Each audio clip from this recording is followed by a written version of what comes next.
अस्सलामुअलैकुम। उर्दू की notebooks open करें। जमात का काम, तारीख़ 30 जुलाई, दिन जुमेरात। अनवान इमला। अनवान क्या है? इमला। हुद हुद, पुल, किताब, बर्फ़, ज़िप। ये क्या है? इमला है। हम लिखेंगे हुद हुद। हे दाल, हुद।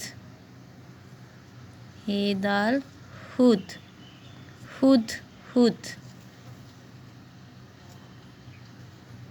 पुल, पेलाम, पुल।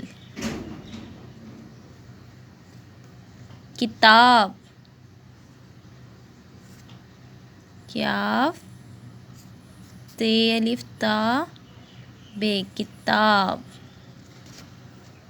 बर्फ, बेरे, बर्फे, बर्फ। ज़िप, जे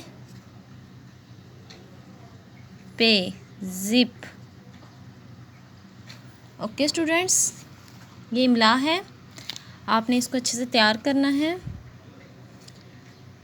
प्रैक्टिस करनी है बार बार। ओके स्टूडेंट्स, अल्लाह हाफिज़।